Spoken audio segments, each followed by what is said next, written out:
अच्छा स्टूडेंट बिस्मिल्लाहिर्रहमानिर्रहीम। आज का टॉपिक है टोटल इंटरनल रिफ्लेक्शन। इसको सिंपल जुबान में TIR भी बोलते हैं। What is TIR? T stand for total, I stand for internal और R स्टैंड फॉर रिफ्लेक्शन। तो टोटल इंटरनल रिफ्लेक्शन की सिंपली हमने क्या पढ़ा, TIR भी है। अब टोटल इंटरनल रिफ्लेक्शन है क्या? जो हमने क्रिटिकल एंगल पढ़ा उसमें हमने क्या किया, इसमें भी याद रखने के डेंसर टू हमने रे जाने, डेंसर मीडियम से किस तरह जानेंगी, रे मीडियम में, यानी गिलास से या वाटर से हमने किधर जाने, रे मीडियम में जाने हैं। तो ये हमारे पास नीचे पानी वगैरह आ गया, ये डेंसर मीडियम आ गया,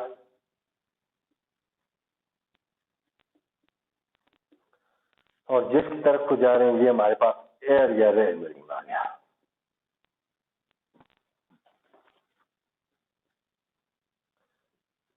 रेयर यानी एयर मीडियम आ गया।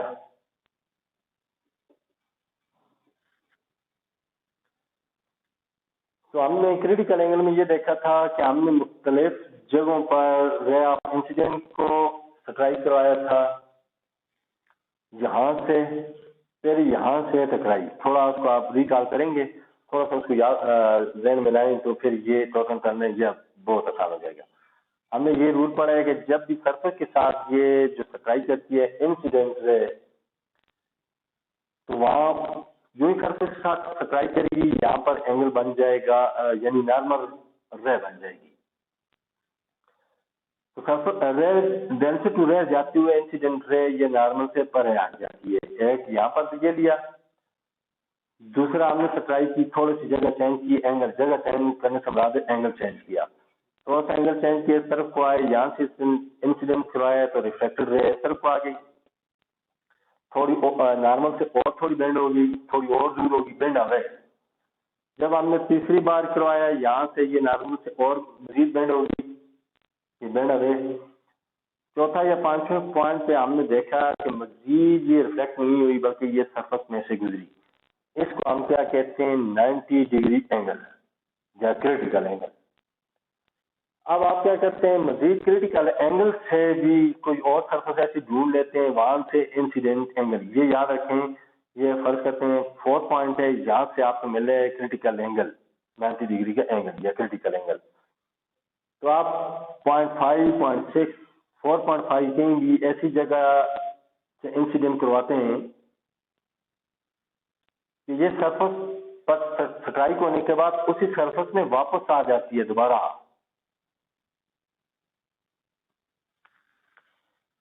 इसका बेहतरीन, अगर आप एक्सपेरिमेंट करना चाहें, अंधेरा है, अगर लाइट ऑफ कर दें बिल्कुल रात को, तार जलाएं, जहाँ कमरे के पहले थोड़े से ऐसे शुरू में आ जाएं, वहां से डायरेक्ट लाइट को आप क्या करें, छत पर लगाएं तार को, वहां से बाकी छत के ऊपर जब रोशनी फैलेगी, डिस्पर्स होगी, इसको चेक करें। थोड़ी आप अपनी जगह को इस तरफ और चेंज करके इस तरफ को करें, थोड़ा और चेंज करके करें। थोड़ा एक लम्हा ऐसा आएगा कि जो ही आप ट्राई करेंगे अपनी टॉर्च को, टॉर्च की ये जो रेज हैं, पहले आप कोने की इस तरफ को आ जाएं, जहां से ये रेज निकली हैं, अभी ये बाकी पूरा आपका जो छत का निचला हिस्सा है ये बाकी है, ये टॉर्च की रेज यहाँ से आई है तो यहाँ तक इसने इनको ग्लो कर दिया है, यानी इतनी सी रिफ्लेक्ट होकर यहाँ तक आई। थोड़ी आप जगह चेंज करके इस तरफ को आते हैं तो रेज ऑफ लाइट थोड़ी और बढ़ जाती हैं, इतना आपको नजर आता है वाज़ेह छत। फिर थोड़ा इस तरफ को आ जाते हैं, थोड़ा और बढ़ जाता है, तो इन बिटवीन इन्हीं के दरमियान में एक जगह ऐसी आती है, जो ही आप हाथ से छत पर लगाते हैं इस तरह, तो ये छत का ये कोना, ये साइड भी और ये साइड पूरा ग्लो हो जाता है, जिस तरह आम नॉर्मल लाइट भी आप देख रहे हैं। तो ये मखसूस पॉइंट जिसमें हुआ क्या कि जो ये जब पहले स्ट्राइक हो रही थी तो कुछ इधर स्ट्राइक ज्यादा, कुछ इधर स्ट्राइक ज्यादा, कुछ इधर कुछ इधर, तो जो ही आपने एक मखसूस फिक्स पॉइंट पर ऐसे पर खड़े हो गए हैं, जो ही रेस यहाँ स्ट्राइक हुई है तो क्या होगी, ये सारी की सारी इस जगह ने जज्ब कर ली है, यानी कि टोटल की टोटल सारी रिफ्लेक्ट हो गई है उसी सरफेस के अंदर। तो वो यही तरीका यहाँ गए, कुछ ऐसी जगह से आप इंसिडेंट रेस को आप ट्राई करवा रहे हैं कि वो सरफेस में से गुजरने, वो सरफेस में से नहीं गुजरती बल्कि उसी सरफेस के अंदर, यहाँ क्रिटिकल एंगल में से मैंने आपको बोला था कि सरफेस में से गुजरी, पैरेलल टू द सरफेस, लेकिन यहाँ क्या हो गया कि ये आ गई इनसाइड द सरफेस, ये सरफेस के अंदर आ गई। इस फिनोमेनन को जिसमें इंसिडेंट रेज सरफेस के साथ स्ट्राइक होने के बाद उसी सरफेस में, उसी डेंसर सरफेस में, डेंसर मीडियम में वापस आ जाती है, तो इसको कहते हैं total internal reflection, TIR।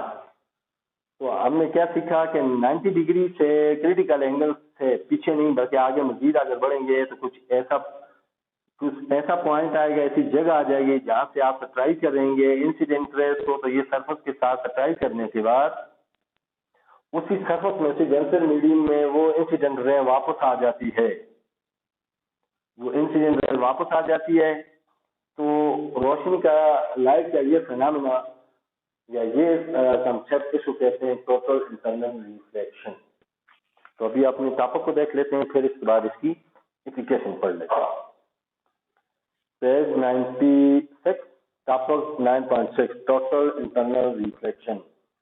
When light passes from glass or water into air less denser medium, when light pass from, ये मैंने आपको बोला है ना, क्रिटिकल एंगल के लिए हमेशा डेंसर टू रेयर जाएंगे, और टोटल इंटरनल के लिए जो आज का टॉपिक है इसके लिए भी डेंसर टू रेयर, याद रखें रेयर टू डेंसर नहीं आना, बल्कि डेंसर टू रेयर जाएंगे। तो जब पास आना होती है जी, फिर क्या होता है, it bends away from the normal, but when angle of incidence is greater than the critical angle, जब ये जो इंसिडेंट एंगल है ये वाला क्रिटिकल एंगल यानी कि angle I is greater than critical angle C और 90 डिग्री, याद रखें कि इंसिडेंट ये जो एंगल है यहाँ वाला जहाँ से ये पड़ी है, ये वाला, ये लाइट जा रही है, इसका ये नॉर्मल के साथ ये जो बन रहा है ये वाला एंगल, ये ग्रेटर आ जाए क्रिटिकल एंगल से, यानी दूसरे अल्फाज में 90 डिग्री के एंगल से ज्यादा आ जाए, फिर क्या होगा,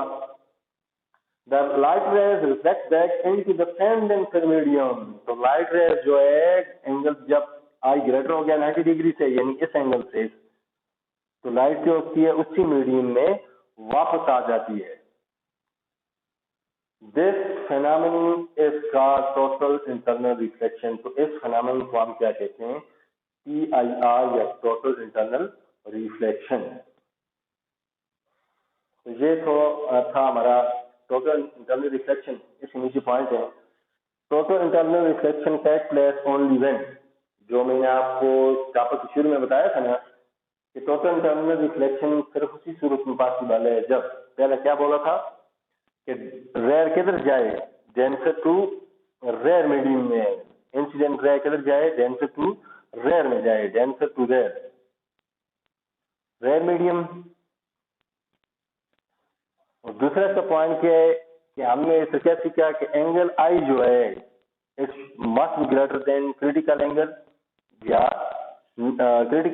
90 डिग्री के एंगल से।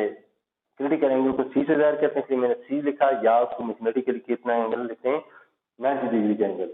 तो कौन कौन से दो फिनोमेनन होते हैं जी, light passes from a denser medium but a glass to rare medium, पहले याद रखें कि ये must be denser to rare medium जानी चाहिए, must be denser to rare. दूसरा, the angle of incident of are rare must be greater than the critical angle than denser medium. ये जो एंगल बन रहे हैं हमारा, ये जिस टाइम में ये लाइट वापस इस मीडियम के अंदर वापस आई है, ये एंगल ये ग्रेटर देन होना चाहिए किसमें के 90 डिग्री के एंगल से। एक रहेगा, आप आसान करें, 2 करें, 3 करें, 10 करें, तो ये कि सरफेस में वापस आए स्ट्राइक होकर इंसिडेंट रे। दूसरा क्या कि एंगल आई, ये जो इंसिडेंट एंगल है यहाँ जो बन रहे नॉर्मल के साथ, it should be greater, always should be greater than critical angle यानी 90 डिग्री के एंगल से। तो ये टोटल इंटरनल रिफ्लेक्शन के कुछ हमने कंसेप्ट के बारे में पढ़ा। अब देख लेते हैं application of total internal reflection.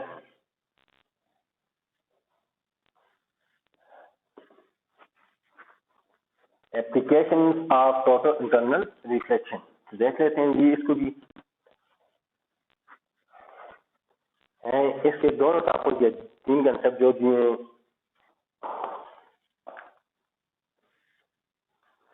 इसमें पहले जी बल्कि टॉपिक का नाम लिख लेते हैं, क्या है, एप्लीकेशन ऑफ TIR या टोटल इंटरनल रिफ्लेक्शन। इसमें पहले हमारे पास है जी प्रिज्म। प्रिज्म को डिफाइन कर लेते हैं कि जी a prism is solid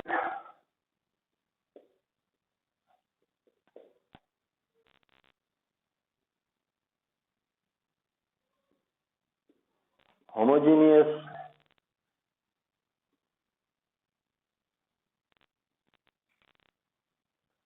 and transparent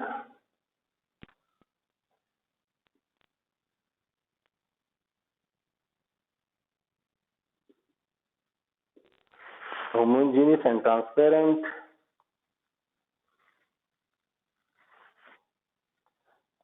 a prism is solid homogeneous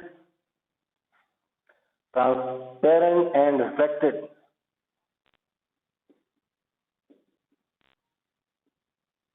and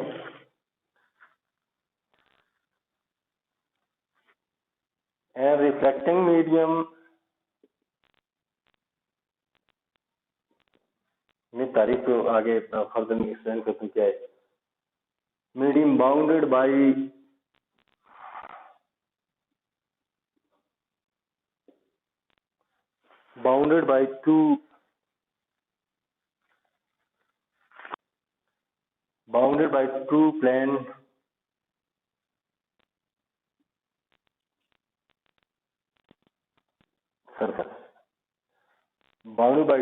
plane surface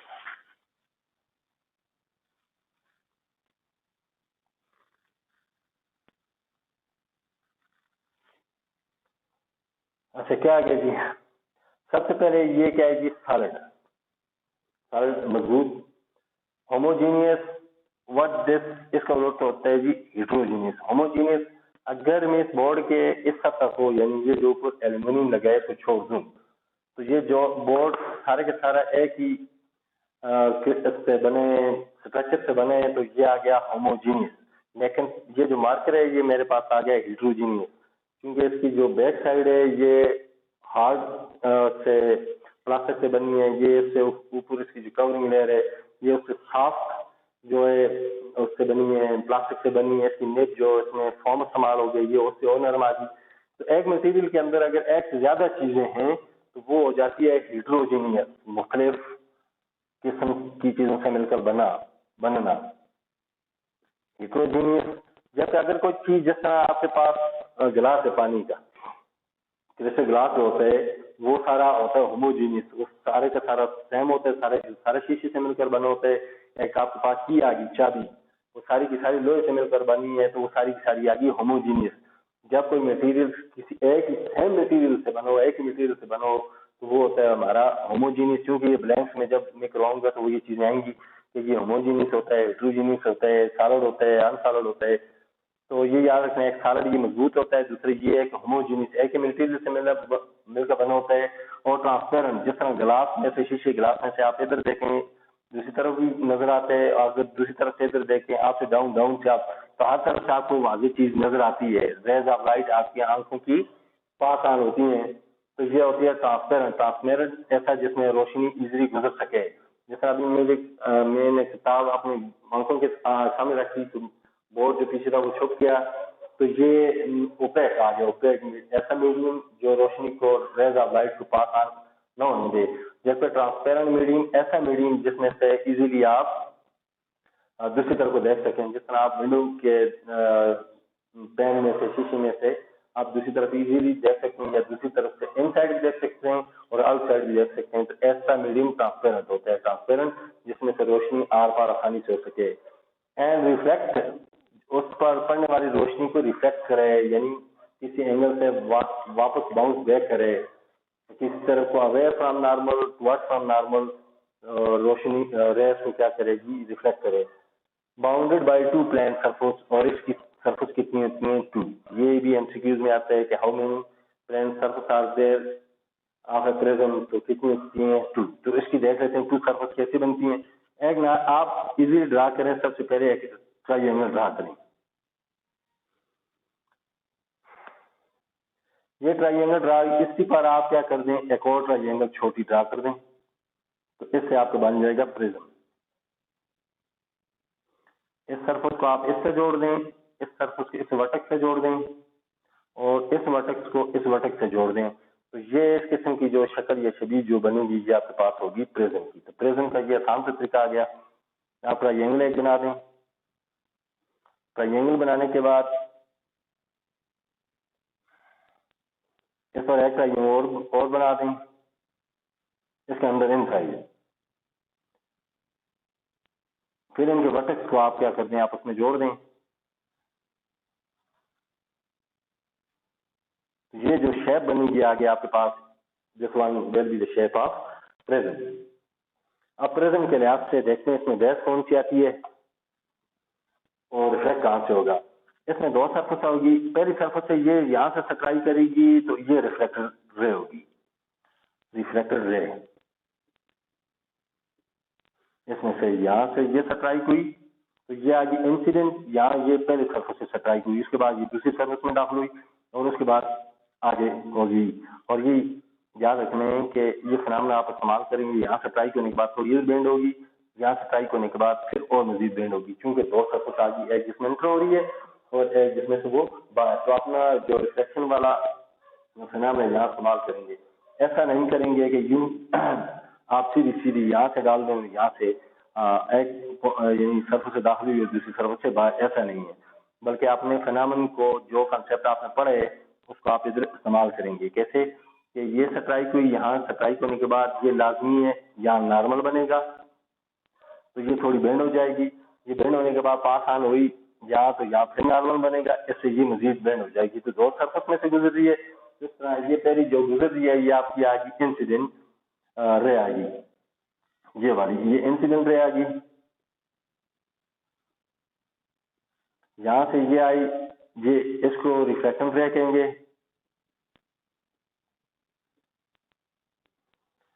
और इसको दूसरा नाम होता है इमिटिंग रे भी कहते हैं, किसी चीज की दूसरी तरफ से निकलने वाली इमिटिंग रे भी आ गई। इस पर ये जो यहाँ एंगल बन रहे, ये आउटसाइड ये जो बन रहे, ये इंसिडेंट एंगल आ गया, जिसका एंगल आई हमने पढ़ा, एंगल आई आ गया। और यहाँ जो बनेगा ये बाहर निकलने के बाद इस तरफ को जा रही है, ये जो एंगल बन रहा है ये वाला, इसको एंगल आर कहेंगे। रिफ्लेक्टेड एंगल या इमिटिंग एंगल, जो भी आप नाम दोनों हो सकते हैं, इमिटिंग एंगल भी हो सकते हैं और रिफ्लेक्टेड एंगल भी हो सकते हैं। तो ये हमने पढ़ा, लेकिन ये याद रखते हैं कि प्लेन ये जो होता है प्रिज्म जो होता है ये टू प्लेन से मिलकर बने होते हैं। टू प्लेन कैसे बनाते हैं, ट्राइंगल पर कैसे आप दूसरी ट्राइंगल ड्रा करेंगे, और ये सॉलिड होता है, होमोजेनियस एक किस्म के मटेरियल से मिलकर बना होता है। फिर ये जिसमें से रोशनी इजीली आर पार हो सकती है, जैसे मैंने आपको इंसिडेंट का कहा कि कैसे इंसिडेंट को एंगल इंसिडेंट कहाँ बना और एंगल रिफ्लेक्ट कैसे होगा, तो किस तरह वो रिफ्लेक्ट होकर दूसरी तरफ से निकलेगी और रिफ्लेक्टिंग होती है। इसमें ये रिफ्लेक्टिंग वाला bound by two plane surface, इसकी दो प्लेन सरफेस होती हैं। इसमें ये जो नीचे वाली होती है यानी ये वाली सरफेस या ये नीचे, इसको कहते हैं बेस। इसी से बात ये हो जाता है, आप इससे भी फैमिलियर होंगे कि आपने ये भी देखी होगी, प्रिज्म का बाल का कंसेप्ट इसके लिहाज से भी आ जाता है।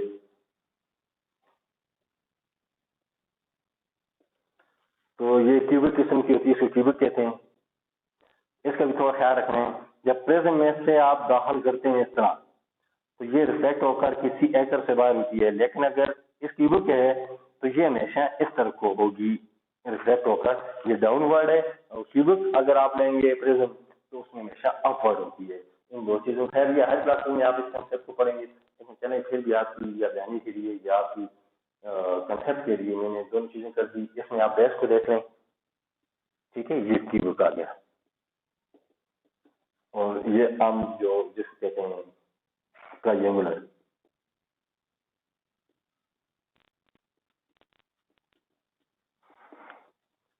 इसकी एप्लीकेशन में से खास एप्लीकेशन हमारे पास प्रिज्म थी, तो इस फिगर को एक दो बार नोट डाउन करें, बनाएं, फिर इसके जो अगर वो जुड़ा है ताकि वो इजीली हो सके। अच्छा जी, एप्लीकेशन ऑफ पीआईआर में टोटल इंटरनल रिफ्लेक्शन में हमने पहला कंसेप्ट पढ़ा किसके बारे में, प्रिज्म के बारे में कि प्रिज्म है क्या, और दूसरी इसकी जो एप्लीकेशन है वो है पेरिस्कोप। ये मैंने डेफिनेशन इस प्रिज्म की इससे पहले जो लिखाई है ये मैंने मुख्तलिफ जगह से नोट की थी, सिर्फ आप लोगों के लिए, क्योंकि बुक में डेफिनेशन नहीं है। डेफिनेशन टॉपिक समझने के बाद जब डेफिनेशन समझ आ जाती है तो फिर वो टॉपिक कभी भूलता नहीं है, या फिर जब एमसीक्यूज वगैरह किए जाते हैं तो उनमें ये चीजें आ जाती हैं तो रटा लगाने की जरूरत नहीं पड़ती। तो an apprentice consisting of a tube, ऐसा अप्रेंटिस, ऐसा स्पेसिफाई जो मिलिट्री बॉक्स जैसे होता है ना वो आपका अप्रेंटिस होता है। वो किसमें कंसिस्ट होता है, उसमें रूलर होते हैं, आप पेंसिल रखते हैं, रेजर रखते हैं, ज्योमेट्री के दूसरे सामान वगैरह रखते हैं, कंपास वगैरह रखते हैं, तो वो अप्रेंटिस है। An apprentice consisting of a tube attach to set of, ये चीज जरूरी है, सेट ऑफ, सेट एक से ज्यादा चीजों को कहते हैं, एक भी हो सकती है या एक से ज्यादा चीजों को, set of mirror are present by which an observer can see things that are otherwise out of sight। ये मैं आपके सामने वैसे लाउडली तब पढ़ा है कि अगर आपको मेरे किसी लास्ट के की समझ नहीं आ रही तो जो मैं प्रोनाउंस कर रहा हूँ उससे आप अपने जो लास्ट समझ नहीं आ रहा तो वीडियो से उसको चेक करके आपको देखें। एन अप्रेंटिस कंसिस्टिंग, ऐसा अप्रेंटिस जो मुश्तमिल हो एक ट्यूब पे, एक ट्यूब हो attach to a set of mirror, वो ट्यूब दो मिरर से जुड़ी हो, और प्रिज्म या दो प्रिज्म से, तीन प्रिज्म से चार, ये ट्यूब करते कितने तक, जितने मॉडिफाई लगाएंगे ज्यादा प्रिज्म होंगे, ज्यादा ज्यादा दो हो सकते हैं आम में। सेट ऑफ मिरर, वो ट्यूब दो मिरर से जुड़ी होती है, अगर मिरर ना लगे हो तो क्या लगे होते हैं, prism. By which an observer, जिसकी मदद से कोई देखने वाला कैन सी थिंग, दूरबीन या जितना आप दूरबीन से देखते हैं वो हमारे पास टेलीस्कोप की एक टाइप है। By which an observer can see thing, जिससे देखने वाला एक मुख्तलिफ चीजों को देख सकता है, that are otherwise out of sight, जो आम आंख से नजर नहीं आती। अदरवाइज आउट ऑफ साइट का मतलब है जो अमूमन आमतौर पर नजर नहीं आती। तो इस पेरिस्कोप को ज्यादा इस्तेमाल करते हैं हमारे फौजी भाई। तो फौजी भाई कैसे हैं, ये जमीन है फर्ज करते हैं, इसके नीचे में गड़ा वगैरह खोद कर एक आदमी अंदर यहाँ घुस गए, और दूसरी तरफ ये काफी ऊंचाई पे कोई और आदमी है, एनिमी है, दुश्मन है, उसको ऑब्जर्व कर रहा है। तो है क्या, ये जो ट्यूब है देखें, इसमें से एक रेज ऑफ लाइट हमने पढ़ा, ये गुजर कर आती है, आगे हमने लगाए हुए होते हैं मिरर, ये मिरर हो गया। तो हमने सीखा है इसमें कि मिरर रिफ्लेक्ट करते हैं, ये रेज को रिफ्लेक्ट करेगा, ये वापस नीचे की तरफ आएगी। जो ये वापस नीचे की तरफ आई, या आपने फिर मिरर लगा दिया है, या इसमें फिर मिरर होता है, ये रिफ्लेक्ट करते हैं मिरर उसी इंसिडेंट रेस को, जहां पर आगे ऑब्जर्वर कोई देखने वाला जो है वो उसको चेक कर लेते हैं। तो ये है किसकी, अभी देख रहे हैं कंसिस्टिंग ऑफ अ ट्यूब। अगर मैं इसका स्ट्रक्चर बनाऊं तो ये इसके अंदर ये सारी ये ट्यूब है, ये जो मैंने अभी बनाई है ये ट्यूब है, इसके अंदर ये सारा फिनोमेना मैंने सेट किया हुआ है। ये या प्रिज्म का आप अगर सेट करना चाहें, ये इंसिडेंट रे आएगी, ये आगे प्रिज्म है। तो ये प्रिज्म क्या करते हैं, हमेशा लाइट को रिफ्लेक्ट करते हैं, ये नीचे है, तो फिर आप प्रिज्म लगा दें, ये फिर प्रिज्म आ गया, तो ये प्रिज्म आगे, या तो दो मिरर लगे होते हैं या दो प्रिज्म है, ये इंसिडेंट है। इसकी भी आप कवरिंग में कर लें इस तरह, अगर ये पेरिस्कोप बनानी आसान है। तो ये इस पेरिस्कोप की मदद से क्या किया जाता है, हम अपने वो चीजें मुमकिन जो, या मैं पहाड़ के पीछे हूँ तो मैंने वो चीज सामने इस तरह ऊंची करके रखी हुई है, पेरिस्कोप रखी हुई है, दूसरा आदमी को पता नहीं समझ रहा, नहीं पता चल रहा, मुझे भी नहीं पता चल रहा उसकी मूवमेंट क्या है, और उसको नहीं पता कि मैं पहाड़ के पीछे क्या है, ये ऊंची जगह कोई ऐसी दीवार है जहाँ से आप चेक कर रहे हैं अगली की मूवमेंट को, तो उस चीज का नहीं पता चल रहा, तो वहां अमूमन क्या किया जाता है, पेरिस्कोप का इस्तेमाल किया जाता है। तो an apprentice consisting of a tube, ये ट्यूब आ गई attach to set of mirror, जिसमें दो मिरर, दो आईने लगे होते हैं, और प्रिज्म या दो प्रिज्म लगे होते हैं। इंसिडेंट रे आई, ये प्रिज्म पड़ी, इसने रिफ्लेक्ट की, ये अभी रिफ्लेक्शन रे है, ये दूसरी प्रिज्म पड़ी और ये रिफ्लेक्ट होकर ऑब्जर्वर की आंखों में गई, उसने फिर यहाँ इमेजिनेशन या जिस चीज को चेक कर रहा है फिर उस चीज से उसे पता चल गया। तो ये भी इंसिडेंट रे रिफ्लेक्ट होकर प्रिज्म से इस तरफ आई, यहाँ से प्रिज्म से मजीद उसने इसको रिफ्लेक्ट किया। तो ये आगे जरूर है जो चीज भी चेक करने वाली है उसकी मदद से चेक कर लिया। सेट ऑफ मिरर, दो मिरर लगे होते हैं और प्रिज्म या प्रिज्म लगे होते हैं बाई दिस एंड ऑब्जर्वर, जिसकी मदद से ऑब्जर्वर को यहाँ बैठे लो डाउन है या किसी ऑब्स्टेकल किसी रुकावट के पीछे से देख रहे हैं, कैन सी थिंग चीजों को देख सकते हैं दैट आर अदरवाइज आउटसाइड, जो अमूमन नजर नहीं आती। तो अभी अपने टॉपिक को देख रहे हैं, पेज है जी 97, topic periscope. We can see object which are higher than our eyes with the help of a periscope. वो चीजें जो हमारी आंख से काफी ऊंची होती हैं, काफी दूर होती हैं, उनको देखने के लिए हम पेरिस्कोप का इस्तेमाल करते हैं। A simple periscope consist of a tube, इस पर मुश्तमिल होती है, एक ट्यूब पर मुश्तमिल होती है, जो मैंने अभी लाइनें बाद में ड्रा की हैं। At end of which are fixed to right angle prism, जिस पर जिनके दोनों लास्ट पर प्रिज्म लगे होते हैं। The first prism sunlight coming from the object towards the second, यहाँ पर कोई ऑब्जेक्ट है एनिमी है जिसको आप चेक कर रहे हैं, इससे निकलने वाले इंसिडेंट रे को ये रिफ्लेक्ट करते हैं सेकंड प्रिज्म की तरफ, जबकि सेकंड प्रिज्म है वो ऑब्जर्वर की तरफ आगे रिफ्लेक्ट करता है। The first prism sunlight coming from the object towards the second prism turns it to our eyes, तो जो सेकंड होता है वो हमारी आंखों की तरफ क्या कर लेते हैं जी, इसको रिफ्लेक्ट कर देते हैं। The prism use the periscope of total internal reflection, इसमें देखें टोटल इंटरनल रिफ्लेक्शन है, यहाँ आने के बाद लाइट बाहर प्रिज्म से नहीं निकली इस तरह को, या यहाँ से आने के बाद आगे नहीं गई, बल्कि क्या हुआ है उसी तरह टोटल इंटरनल रिफ्लेक्शन हो गया है, यहाँ टकराने के बाद उसी सरफेस में वापस आ गई है, यहाँ टकराने के बाद उसी सरफेस में वापस, यहाँ टकराने के बाद उसी सरफेस में वापस। तो ये टोटल इंटरनल रिफ्लेक्शन बताया है इसकी एप्लीकेशन।